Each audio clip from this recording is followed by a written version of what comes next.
you should not be scared of the darkness. Because the truth most often is in the darkness. And if you do not have the courage to face your fear, you do not have the courage to go into darkness, you will not be able to understand the truth. You will not be able to fight for the truth. This is one of the biggest lessons in my life. I use it, it's a political lesson. I didn't realize then. Now as I get older, I realize it was not only a political lesson, more fundamentally it was a religious lesson.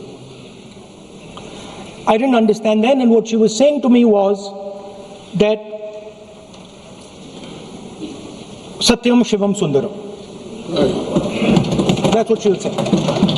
She said that I want you to be able to go into the darkness. I want you to be able to go where you're scared. And I want you to see what the truth looks like. And later I realized, my God, by taking me into the garden, she was explaining Shiva to me. She was explaining the central tenet of our religion. She was explaining Satya to me, and in many ways she was explaining Ahimsa to me.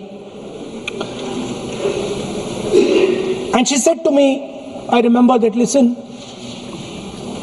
truth is painful sometimes.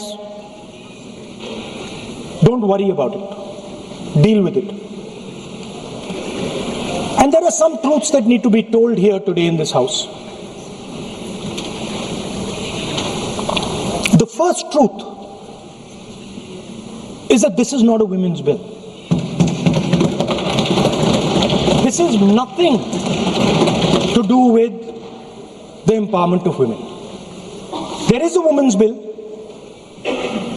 It was passed in 2023 in this house itself. And my friends and teachers in the BJP said that it will be implemented in 10 years' time. That is the women's bill. This is an attempt to change the electoral map of India. Using and hiding behind India's women. And actually it is a shameful act. Because instead of giving them women's reservation, which is very easy to do, and every single opposition person will support it right now, bring that old bill back right now, and we will help you pass it for implementation from this second. Now, that is the women's bill. This is something else. And the truth needs to be told about what this is. There is a central truth in India's history, in India's past and present. And I have become more and more and more aware of this truth. And that is the brutal, cruel, unforgiving treatment of the OBC community, of the Dalit community, and other communities, minorities and women. And this is a historical fact. This need not be argued here. Everybody knows how Indian society treated OBCs, treated Dalits, what was done to them, what was done to their women, what they were allowed to do, what they were not allowed to do, how they were blinded when they read certain documents, how metal was poured into their ears when they heard certain verses. This is a fact. Now, what is being attempted here is a bypass of the caste census. What they are trying to do is they are trying to avoid giving power giving representation to my OBC brothers and sisters and to take away power from them. This is the agenda over here. That's the first agenda. Manuvad over Samvidhan. Amit Shah ji says that the caste census has begun.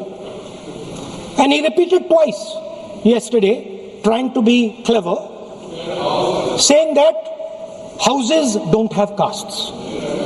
The point is not whether houses have castes or don't have castes.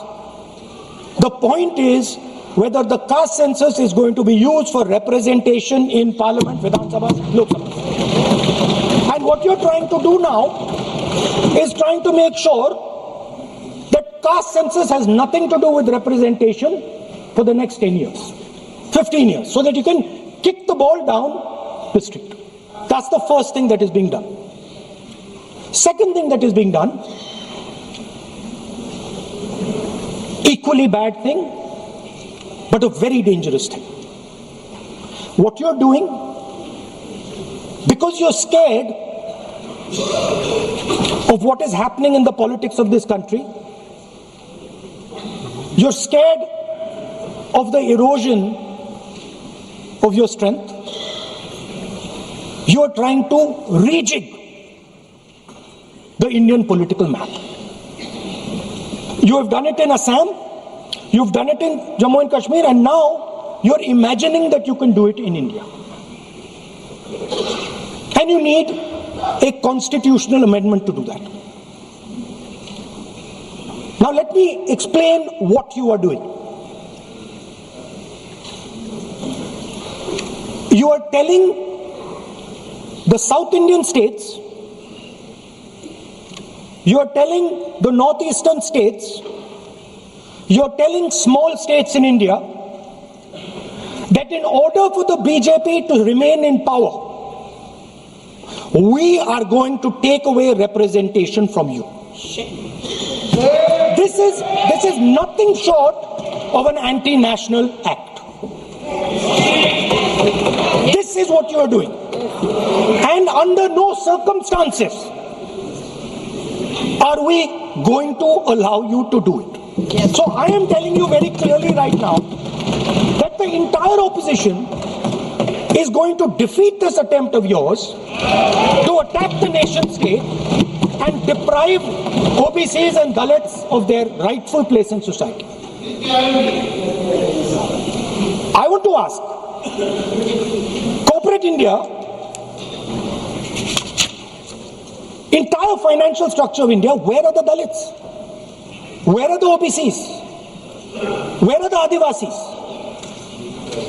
Top bureaucracy of this country. आपका गलती है. Where are they? Judiciary, private sector, private hospital sector, healthcare sector, education sector. Earlier, there used to be something called the public sector.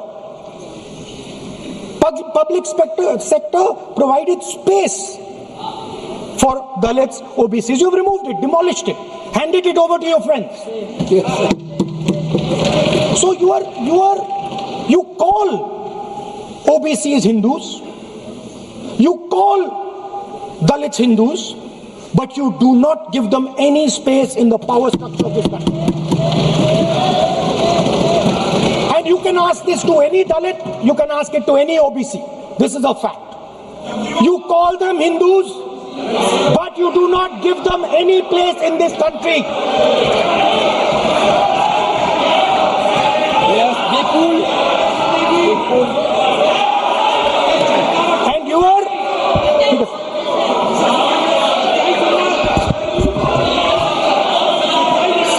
सच्चाई अच्छी नहीं लगती आपको.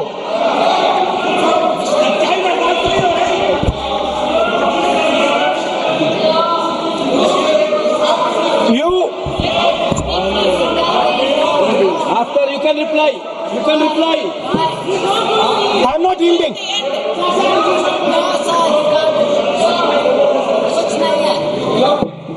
I'm not yielding. I'm not yielding. I'm asking you. Don't ask. I'm not yielding. You have made a Because, sir, wrong, I'm not yielding. misleading statement. I have to make clarification. Because, sir, I'm not yielding. But sir, Sri Rahul Gandhi ji is talking about reservation in assemblies and parliament for OBC and for religious minorities. That is not permissible. When Congress ruled this country for more than 60 years, why did not Congress party provide that constitutional reservation for OBC? Congress has to answer. Rajiv Gandhi ji ने on record OBC reservation का विरोध किया था। राजीव गांधी जी ने जब प्रधानमंत्री थे और जब प्रधानमंत्री नहीं थे तभी उन्होंने ओबीसी का रिजर्वेशन अपोज उस समय का प्रधानमंत्री राजीव गांधी जी ने किया था। राहुल गांधी जी उसका जवाब दे सकते हैं कि राजीव गांधी जी ने क्यों अपोज किया था ओबीसी रिजर्वेशन।